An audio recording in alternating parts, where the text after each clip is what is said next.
Hi friends, welcome to my YouTube channel. ఈరోజు నేను చెప్పబోయేది ఏంటంటే గుంటూరు కారం సినిమా రివ్యూ గురించి. నేను కూడా ఫస్ట్‌లో సినిమాలో నెగెటివ్ రివ్యూస్ విన్నాను, చూసాను. సో, సినిమాలో స్టోరీ లేదు. రిపీట్ అయ్యింది. అందుకే సినిమా ఫ్లాప్ అయింది అని విన్నాను. బట్ అయితే 2 డేస్ బ్యాకే సినిమాకి వెళ్ళొచ్చాను. సినిమా అయితే చాలా సూపర్‌గా ఉంది. చాలామంది ప్రేక్షకులని ఆకట్టుకునింది. సో, ఇక్కడ నేను కూడా మహేష్ బాబు ఫ్యాన్ అయితే కాదు. బట్ నేను జనరల్‌గా చెప్పేదంటే I'm a movie lover. So, ఆ మూవీ గురించి నేను చెప్తున్నాననమాట.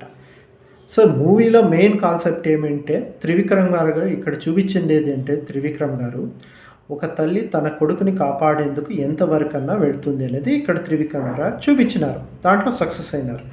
దాంతో పాటు మహేష్ బాబు గారి acting, comedy timing, dialogue delivery, మరి ఫైట్సు ఇవన్నీ సినిమాలో మరి డ్యాన్స్ చాలా సూపర్‌గా వచ్చినాయి. ప్లస్ తమను బీజీఎం మరి పాటలు ఇవి కూడా చాలా సూపర్‌గా ఉన్నాయి. దాంట్లో ఎస్పెషల్లీ 'కుర్చీ మడత పెట్టి' అనే సాంగ్‌కైతే సినిమాలో చాలా చాలామంది ప్రేక్షకులు కుర్చీ పైన లేసి నిలబడి డాన్స్ కూడా చేసినారు. అది కూడా నేను చూశాను.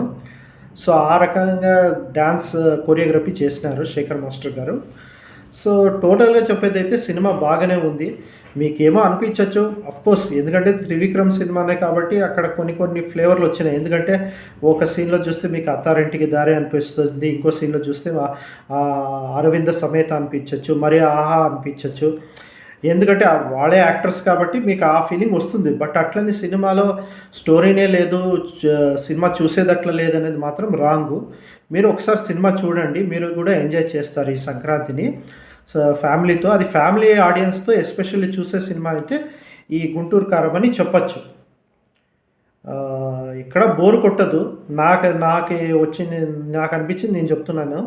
ఏమంటే బోర్ కొడితే సినిమా ఫ్లాప్ అయితుంది. ఇప్పుడు సినిమాలో స్టోరీ ఉండి బోర్ కొట్టిందనుకోండి, ఆ సినిమా ఖచ్చితంగా ఫ్లాప్ అవుతుంది. అయితే ఇక్కడ సినిమా ఎక్కడ బోర్ కొట్టదు. కాబట్టి సినిమా దాని వల్లే హిట్ అయింది. ప్లస్ దాంతో పాటు Mahesh Babu one man show. సినిమాని ఆయన ఆ రకంగా కూడా సినిమాని హైలైట్ చేసినారనమాట. సో, సినిమా కాబట్టి సినిమా సూపర్‌గానే ఉంది. మీరు కూడా ఒకసారి ఎంజాయ్ చేయండి. ఇలాంటి మరెన్నో అప్డేట్స్ కావాలనుకునేదైతే నా యూట్యూబ్ ఛానల్ సబ్స్క్రైబ్ చేసుకోండి. Thank you.